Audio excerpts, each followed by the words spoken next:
يا مساء الفل والورد والياسمين على احلى متابعين طنط اموره الغاليين. كل سنه وانتم طيبين.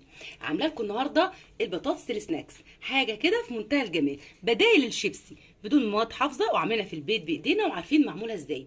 معانا بطاطسيتين، نحط عليهم معلقتين نشا على معلقتين زيت ونضربهم مع بعض، وهنعمل الشكل الجميل ده. كل الجمال ده معمول ببطاطسيتين اتنين. تعالوا مع بعض نشوف بقى المقادير والطريقه. ندوق واحده كده مع طنط اموله. الله.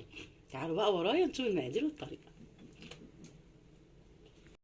شايفين يا حبايبي المقادير سهله جدا. انا معايا بطاطس مقطعه مكعبات بالشكل ده وسلقتها، دي بطاطس مسلوقه. معايا 3 معالق نشا، 3 معالق دقيق، ملح وبابريكا. وممكن تحطوا الطعم اللي يريحك، ممكن تحطوا طعم مثلا فراخ، طعم كباب، الطعم اللي يريحك بيدي ايه. طبعا لذة حلوه قوي مع السناكس. تعالوا نشوف بقى هنعمل ايه دلوقتي. الطريقه: بجيب البطاطس بتاعتي بهرسها بالشكل ده، بسم الله الرحمن الرحيم.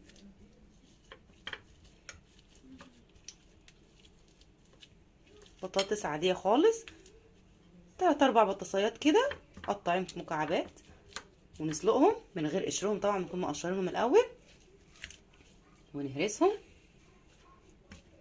بالشكل ده.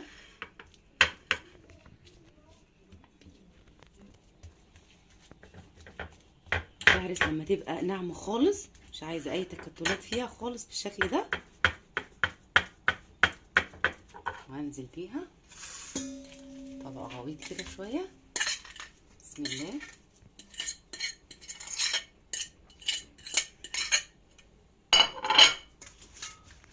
زي ما احنا شايفين كده. وعشان تبقى سهله في الهرس، سواء بالشوكه سواء بالهراسه، لازم تكون البطاطس سخنه، يعني تكوني لسه طافيه عليها كده وتهرسي على طول، تديكي النتيجه افضل في الهرس. تمام بالشكل ده كده.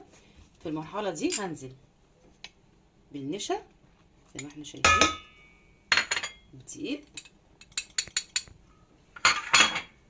وزي ما قلت لكم ملح وبابريكا بس. طبعا اللي عايز يحط اطعم زي ما احنا قلنا بيزود براحته، عشان ده زي سناكس كده، يبقى طعم اللي يريح. طبعا نقلب كويس جدا لحد ما يتماسكوا مع بعض.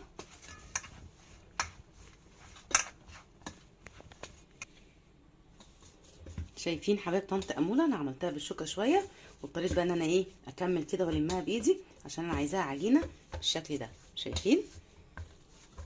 اوكي، ثانيه واحده. هرش شويه دي كده على الرخامه بتاعتي، بسم الله.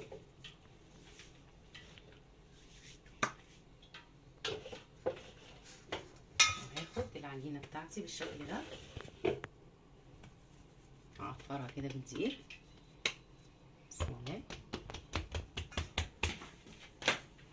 وابتدي اقطعها قطع بالشكل ده.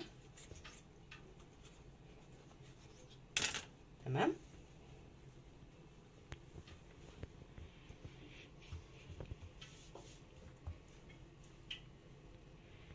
نحاول نعملها كده رولز طويل. حلو الكلام، كلام جميل. ممكن نرفعها اكتر،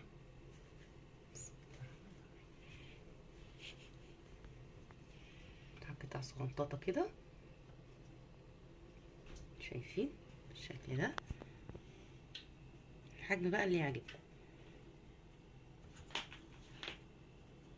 طبعا في زيت على النار، زيت غزير على النار،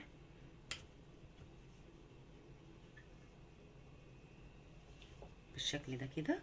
هنعمل كل الكميه بتاعتنا، بس حبيت اعرفكم بتتعمل ازاي. هجيب بس طبق كده احط فيه، نعمل بقى نحطه بالشكل ده كده. هعمل الكميه كلها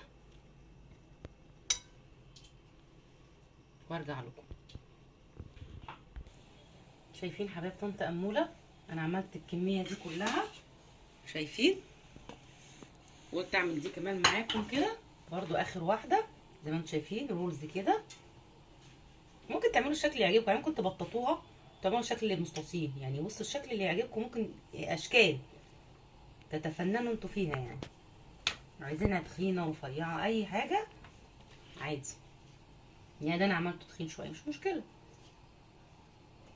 بالشكل ده كده. ونحطهم كده اهو. وانا حاطه زيت على النار زي ما قلت لكم، 3 بطاطسيات بس. شوفوا عملته قد ايه. بديل بقى الشيبسي، حاجه كده سناكس في بيتنا من غير مواد حافظه ولا اي حاجه. يلا بقى نحمرها كده ونشوف النتيجه مع بعض. شايفين حبايب طنط اموله الزيت على النار بالشكل ده. هنزل بقطع البطاطس بتاعتي، زيت غزير يكون سخن.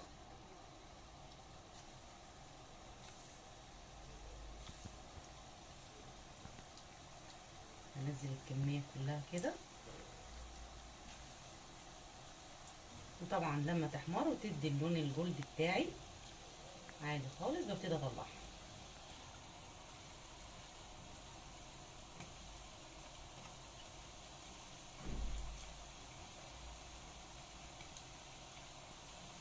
بس كده، ما احاولش ان انا املى ايه الطاسه على الاخر.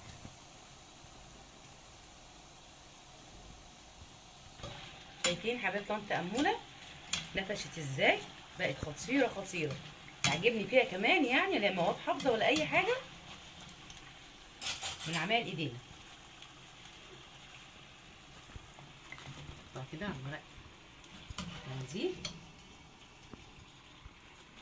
بالشكل ده. وزي ما قلت لكم ممكن تقطعوا بقى انتوا تفننوا وتعملوا الاشكال اللي تعجبكم، كور، صوابع، مستطيلات، نجوم، اللي يعجبكم. هي بتبقى عجينه وبتشكلوها. كمل بقى الكميه بقى وارجع لكم. شايفين يا حبايب طنط اموله طلعت عملت الكميه كلها بالشكل الخطير ده، حاجه كده من الاخر. وطبعا عاملينها بايدينا بقى ولا مواد حافظه ولا حاجه. دي بدل الشيبس وسناكس كده، وكلوها بقى وايه واتكلوا على الله. ايه رايكم ناخد واحده كده ندوقها مع بعض؟ نحطها كده في الكاتشب بقى.